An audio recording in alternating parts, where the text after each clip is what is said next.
Hey, soldiers, one of the bigwigs over at the Bank of England just recently came out and told the citizens of England something in no uncertain terms.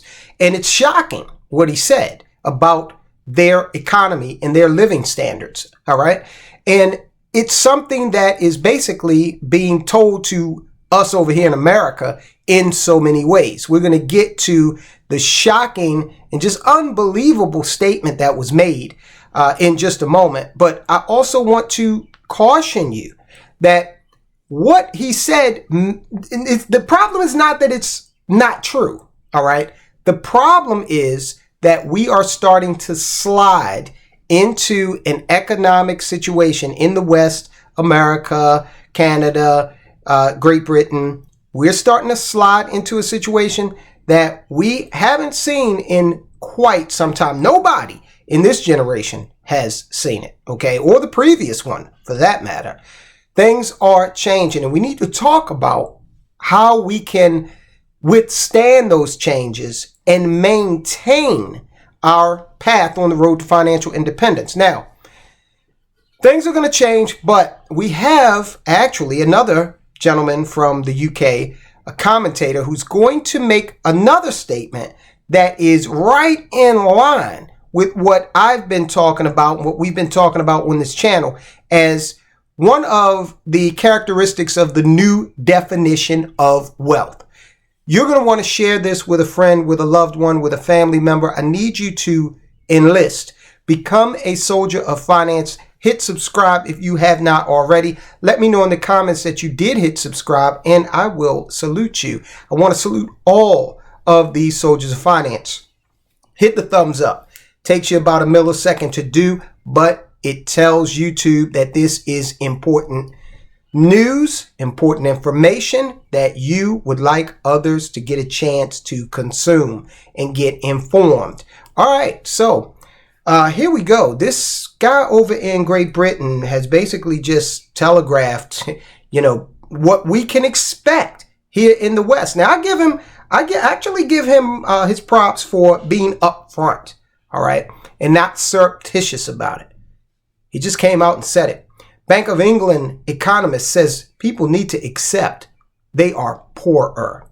The Bank of England's top economist has said people in the UK need to accept that their living standards are going to decline and prices will continue to rise. Now, why is this person important? Hugh Pill is the name of the individual that said this.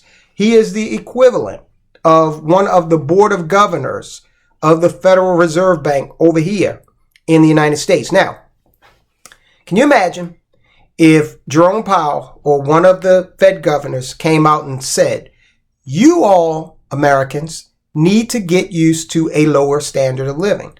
You just need to get used to it. Nothing's going to change here. Prices are going to continue to rise. Can you imagine if one of them said that? Well, Hugh Pill told a podcast in the U.S. that there was a, quote, reluctance to accept that, yes, we're all worse off, unquote. Now, Hugh is not worse off. He makes about $500,000 when you convert from pounds to dollars. He's doing a little better than that, actually, bringing home about just over $500,000 a year, not including his pension. Okay, so he's doing well. So I'm not sure who he means by, yes, we're all worse off. I don't know what he means by that, okay, because he's definitely far above, in terms of income, far above the national average for America or Great Britain, okay? So maybe he's just trying to, telegraph a man of the people type of persona there. But Hugh, I know how much you make, okay? And you are not one of us in terms of income, okay, buddy? And look, that's fine, all right? Again, I respect this man for coming out and telling the truth, which is more than the Fed here in America would do, all right? And we'll get to see in a moment how even though our Fed is not articulating this, that the situation is just as, maybe more, grim. Hugh Pill said in response to higher bills and other costs rising, workers have responded by asking for wage increases. Imagine that. And businesses were charging more. UK inflation, the rate at which prices rise, was 10.1% in March, year over year. The rate dipped last month from 10.4%. Okay, so it went from 10.4% to 10.1%. So inflation was 10% and it's still 10%. Okay, when you start parsing it by the decimal point, come on, do you really have an argument in your favor? All right, prices are not falling, even though it dipped incrementally. It means they are rising at a slightly slower pace. Exactly. Joe Biden doesn't even get that. He comes on and crows about, inflation. I think he thinks that when the number is smaller, it means that maybe it went down. I don't know what he thinks. I'm not going to try to get into his mind. Inflation in the UK has been higher than the Bank of England's target of 2%.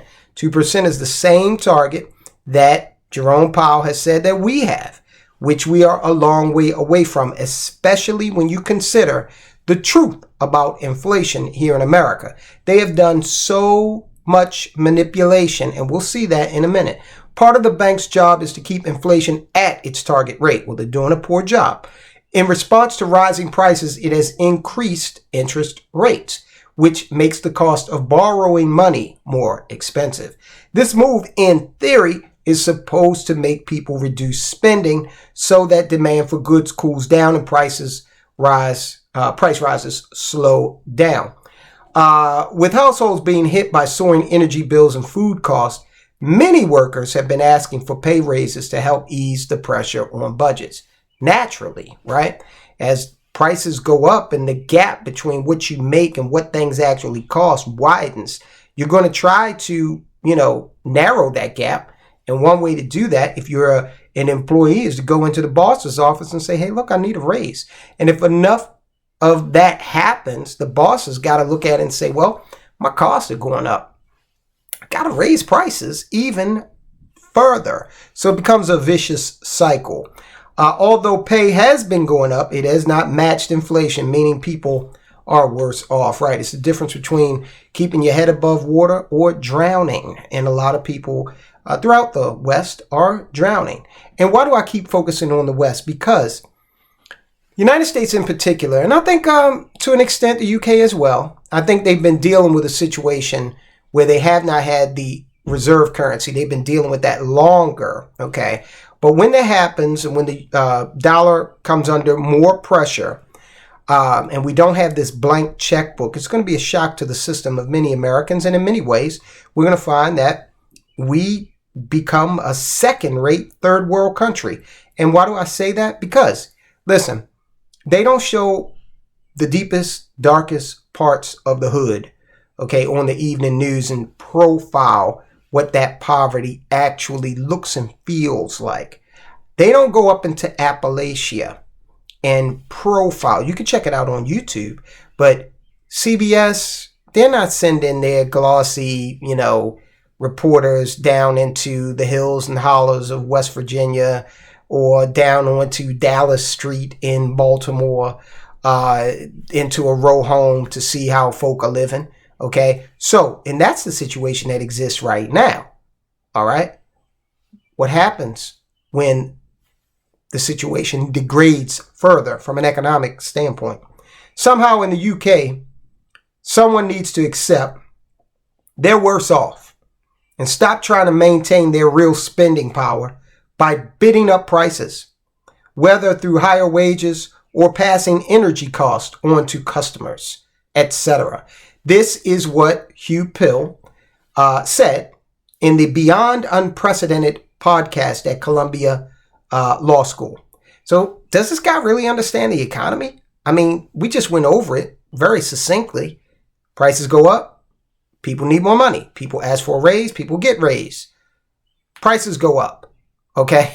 It's a vicious cycle, guy. Maybe, Hugh Pill, you need to subscribe to the Soldiers of Finance channel.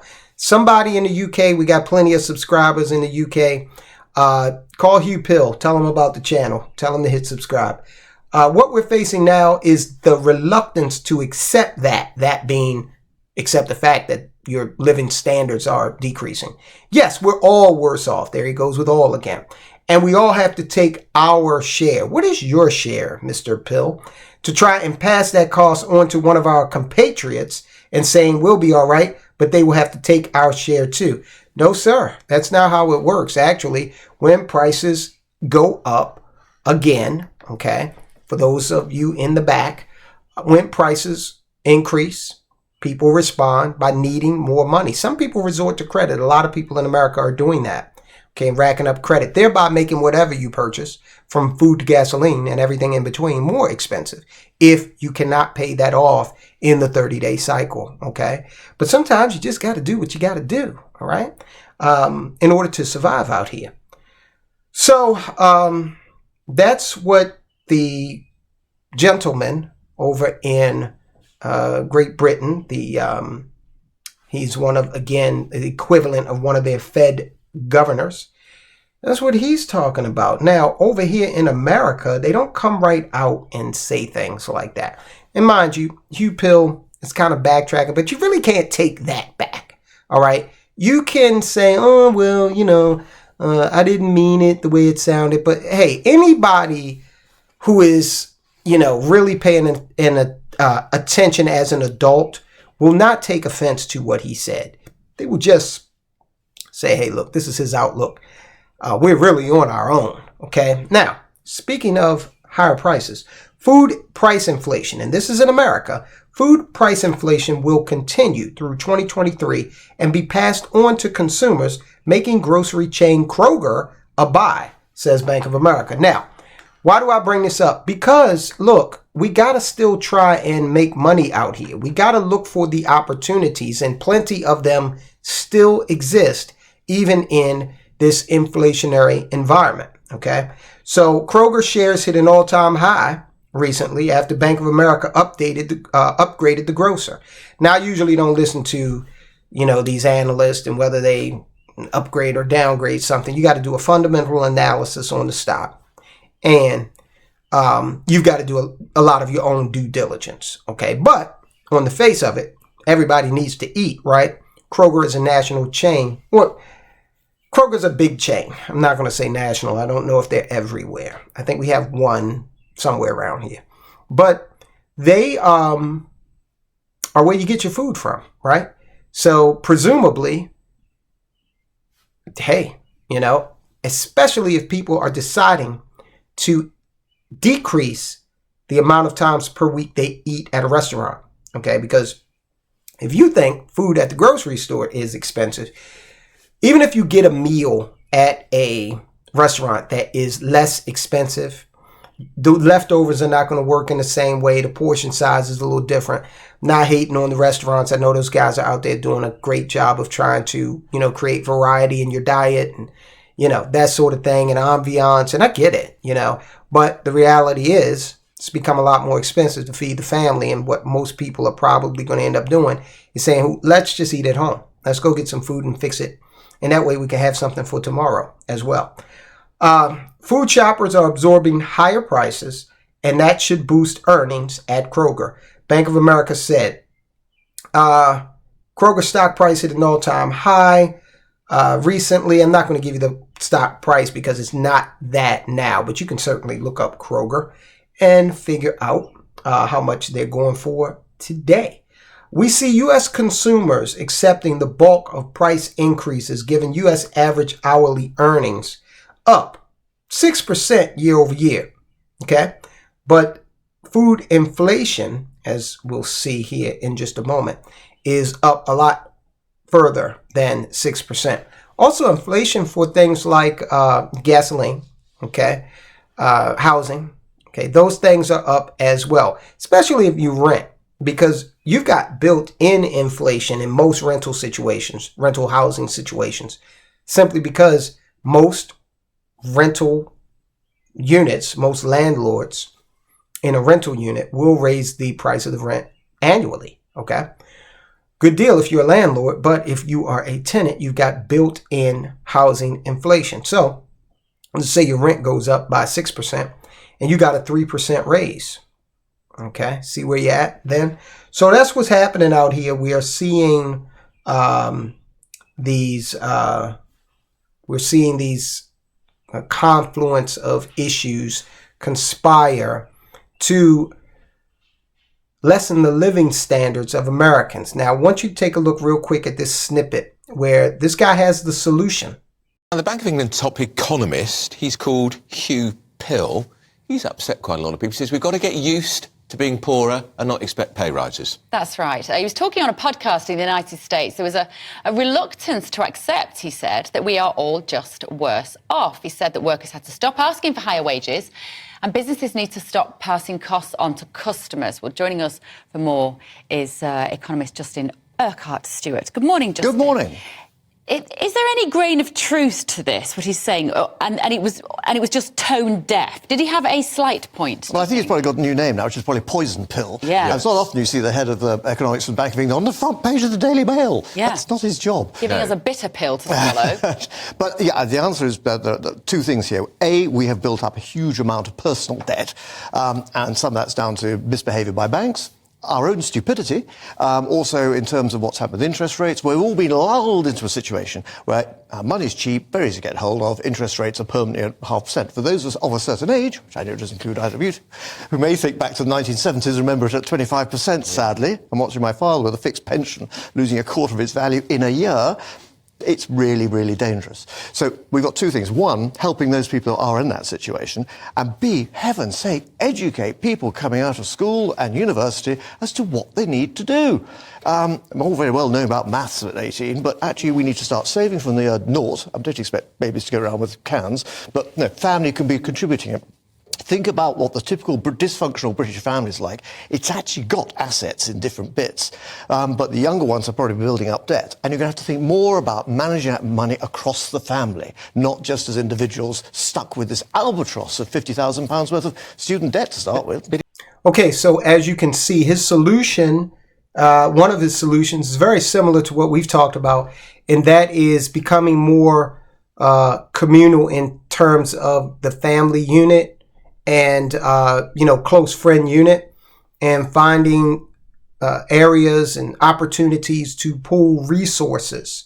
Okay, this is what Americans and British folk as well used to do back in the day, but we've gotten away from that. Now, I know, Americans are into the rugged individualism, and that's cool, so am I. But I always think back, and I've mentioned this before, to the television show Dallas back in the day. A lot of people may not remember it. It was hot during the 80s. And a bunch of rich people. They were rich and they lived in the same house. Okay. Now, am I suggesting that you live in the same house with the rest of your family? Hey, look, that's up to you. Okay. But I can tell you that if you were, that's one of the most extreme situations in terms of being able to do that. But if you were able to do that, imagine the ability to pool resources. Now, I know a family that has I know two families who have 2 generations living in the house. Okay. The kids have not moved out of the house and they are adults, but these houses are, they're not mansions, but they're big enough. Okay. Several bathrooms. I came up in a house with 3 generations. Yeah. And we had 1 bathroom. Okay. So it can be done. Right. And I think that he hit on a fantastic point. And I like the fact that he's saying from all the way across the pond, hey, rethink these things, right? Rethink it. Don't allow commercialism and conspicuous consumerism to dictate you right into the poorhouse, to, allow you to, be mesmerized by a commercial narrative that has you spending up all your money when you may not have to. And look, it may not even get to the degree where you can live in a house with other family members, but maybe you all can do other things like go bulk food shopping, for example. Look for, ways to maybe get a family plan on the cell phone. And all this is designed with this objective in mind, to be able to recapture more money and then use that money to purchase assets. Okay.